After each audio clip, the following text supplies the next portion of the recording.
I wake up with the inability to move out of my bed. My legs feel as heavy as the weight of the world, and I cannot find it in my soul to just sit up, get out of bed, clean my room, go make a meal, and tackle the day. How many of you feel as though you can relate to this? I'm just going to throw a dart in the dark here. I'm going to assume that you're between the ages of 18 and 26, roughly, give or take a few years.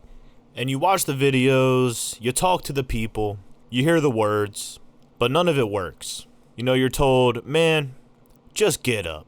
Just do what you gotta do, and while you're in the middle of doing it, you'll forget all about that inability to do it. But building up that courage to do it at all feels like you could be climbing a mountain. So the most you do in a day is, go to your shitty job that just makes you feel even more soulless. Maybe hop on the game, maybe do some lustful acts. You stay up until 4 or 5 a.m.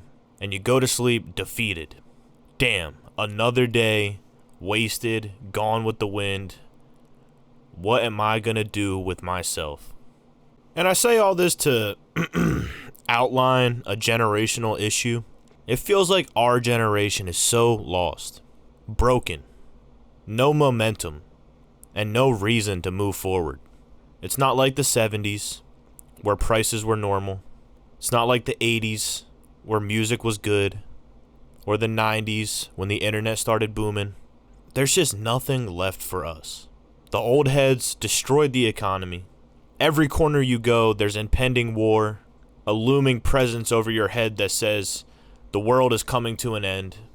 So why should I go to my $16 an hour job?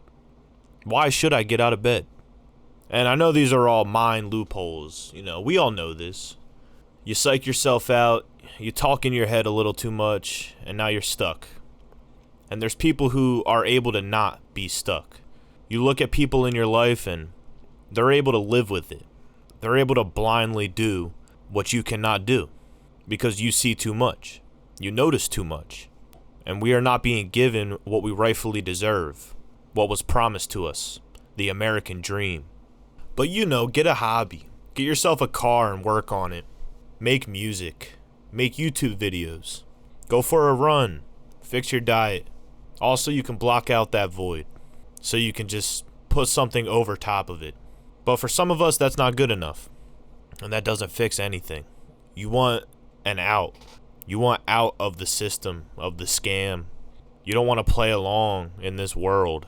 And no amount of hobbies, friends, accomplishments, kids, family, none of it can get you out of the mud. So if hobbies and friends and family and jobs and accomplishments and money, if that doesn't do it, what does it? How do you get out of this? Is it a cabin in the woods? Is it ghosting all your friends and going on a soul-searching journey? Is it just 6 months of straight dedication? Straight no bullshit?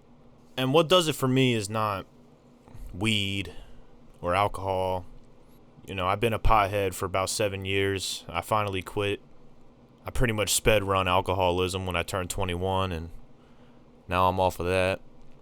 And as corny as it's going to sound, the thing that gave me that excitement in my chest, that feeling I had when I was a kid, it's my connection with God. The more I read, the closer I get, the more I feel His presence, and the stronger I feel. And I know it sounds corny. I get it. That's not what you want to hear. And that may not work for you. That's totally fine. But if anything, Jesus is probably the answer. If anything at all. Thank you for watching. This was a slop, corny fest of a video. If you got to the end, you're a goat. Honestly, better on you if you didn't make it to the end. This was the most embarrassing video I've ever made. I appreciate y'all for listening. Enjoy the rest of your day, and God bless.